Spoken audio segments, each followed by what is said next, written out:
కొత్త cinema release అంటే రేట్లు పెంచేస్తారు. పోనీ టికెట్ కొని లోపలికి వెళ్తే అక్కడా బాదుడే బాదుడు.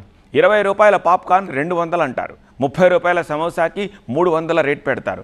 పోనీ పార్కింగ్ అయినా ఫ్రీగా ఇస్తారంటే అక్కడ కూడా నిలువు దోపిడీనే. హాల్లోకి ఎంటర్ అయింది మొదలు తిరిగి వెళ్లేదాకా నోట్లు తీస్తూనే ఉండాలన్న వాదన బలంగా వినిపిస్తోంది. ఇప్పుడు ఇదే వాదనతో ఒక ఉద్యమమే మొదలైనట్టు కనిపిస్తోంది. పైరసీ చూడొద్దంటారు, పైరసీ చేసే వాళ్ళని ఉరి తీయాలంటారు. మరి ఓ ఫ్యామిలీతో సినిమాకొచ్చే పరిస్థితిని కల్పిస్తున్నారా? సినిమా కోసం ఎంతో కష్టపడ్డాం, ఎన్నో కోట్లు ఖర్చు పెట్టామని స్టేజ్ మీద ఎమోషనల్ అవుతారు. మరి అదే ఎమోషన్ తో సినిమా చూడాలని వస్తున్న అభిమానుల దిల్ ఖుష్ చేస్తున్నారా? బ్రేక్ ఈవెన్ ఇంత, ప్రాఫిట్స్ ఇంత అని లెక్కలేసుకుంటారు. మరి సామాన్య ప్రేక్షకుడి జేబులో ఏ స్థాయిలో చిల్లు పడుతుందో ఆలోచిస్తున్నారా?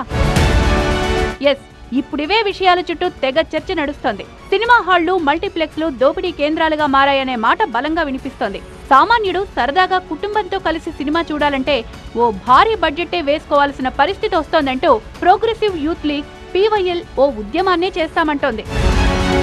బయట 20 రూపాయలకు దొరికే పాప్కార్న్ కు థియేటర్లో 200, 300 వసూలు చేస్తున్నారు. అలాగే ఓ వాటర్ బాటిల్ కు 50 నుంచి 100 రూపాయలు, ఓ కప్పు కాఫీకి 150 రూపాయలు తీసుకుంటున్నారంటూ సంధ్యా థియేటర్ దగ్గర ఆందోళనకు దిగారు PYL కార్యకర్తలు. పార్కింగ్ ఫ్రీ అన్న నిబంధనలను సైతం లెక్క చేయకుండా డబ్బులు లాగేస్తున్నారని ఆగ్రహం వ్యక్తం చేస్తున్నారు.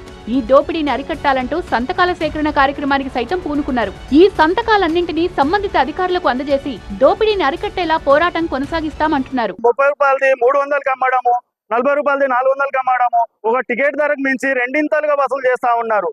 అయితే పేద ప్రజలు సినిమాలు చూడకూడదా? పేద ప్రజల తరపు నుంచి మేము అడగకూడదా? అడిగే క్రమంలో మమ్మల్ని సంతక సేకరణ చేసే సమయంలో కూడా వాళ్ళు లోపల అడగకూడదు మీరు అని చెప్పేసి మమ్మల్ని ఖండించడం జరిగింది. దాన్ని మేము దాన్ని కంపల్సరీ మేము పేద ప్రజల నుంచి మేము అడుగుతామని చెప్పేసి డిమాండ్ చేస్తూ ఏంటంటే పార్కింగ్ ప్లేసు ఉచితంగా ఇవ్వాలి. GHMC నిబంధనల ప్రకారంగా పార్కింగ్ సౌకర్యం ఉచితంగా ఉంచి, అదే విధంగా వాటర్ సౌకర్యం కూడా ఉచితంగా ఉంచాలి. అలాంటివి చేయకుండా కొమ్ము కాస్తున్నటువంటి ప్రభుత్వాలు సినిమా ఇండస్ట్రీని పెంచి పోషిస్తా ఉన్నాయి. ఇప్పటికే ఐబొమ్మ లాంటి పైరసీ సమస్య ఇండస్ట్రీకి తలనొప్పిగా మారితే ఇప్పుడు సినిమా టికెట్లు, ఫుడ్ కోర్ట్ల దోపిడీపై తిరుగుబాటు మొదలైంది. సినీ పెద్దలు సైతం కలుస్తామంటున్నారు PYL ప్రతినిధులు.